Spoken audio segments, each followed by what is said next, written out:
ನಮಸ್ಕಾರ. ನಾನು ನಿಮ್ಮ ಲಕ್ಷ್ಮೀ ಹೆಬ್ಬಾಳ್ಕರ್ ಮಾತಾಡ್ತೀನಿ. ಇವತ್ತಿಗೆ ಕರ್ನಾಟಕ ರಾಜ್ಯ ಸರ್ಕಾರದ ಮಹತ್ವಾಕಾಂಕ್ಷೆಯ ಯೋಜನೆಯಾದಂತ ಗೃಹಲಕ್ಷ್ಮಿಯನ್ನ ಜಾರಿಗೆ ತಂದು 1 ವರ್ಷ ಆಯಿತು.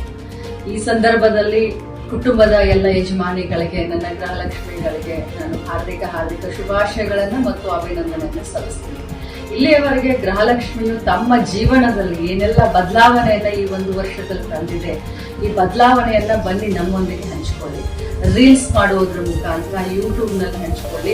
ಯಾರು ಜಾಸ್ತಿ ರೀಲ್ಸ್ ಓಡುತ್ತೆ, ವ್ಯೂಸ್ ಸಿಕ್ಕುತ್ತೋ ಅಂತ ಕುಟುಂಬಕ್ಕೆ, ಅಂತ ಯಜಮಾನಿಗೆ, ಅಂತ ಗೃಹಲಕ್ಷ್ಮಿಗೆ ನಿಮ್ಮ ಲಕ್ಷ್ಮಿ ಹೆಬ್ಬಾಳ್ಕರ್ ಕಡೆಯಿಂದ ಒಂದು ಬಹುಮಾನ 1 ತಿಂಗಳು ಅಂದ್ರೆ ಸೆಪ್ಟೆಂಬರ್ 30ನೇ ತಾರೀಕಿನವರೆಗೂ ನಿಮ್ಮ ರೀಲ್ಸ್ ಗಳನ್ನ ಯೂಟ್ಯೂಬ್ ಗಳಲ್ಲಿ, ಫೇಸ್ಬುಕ್ ನಲ್ಲಿ ಅಥವಾ ಇನ್ಸ್ಟಾಗ್ರಾಮ್ ನಲ್ಲಿ ಹಂಚ್ಕೊಳ್ಳಿ.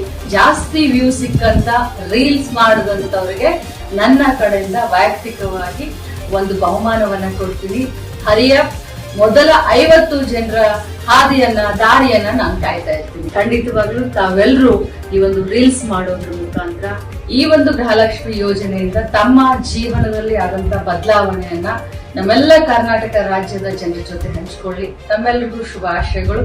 ನಮಸ್ಕಾರ. ಎಲ್ಲರಿಗೂ ಒಳ್ಳೆಯದಾಗಲಿ.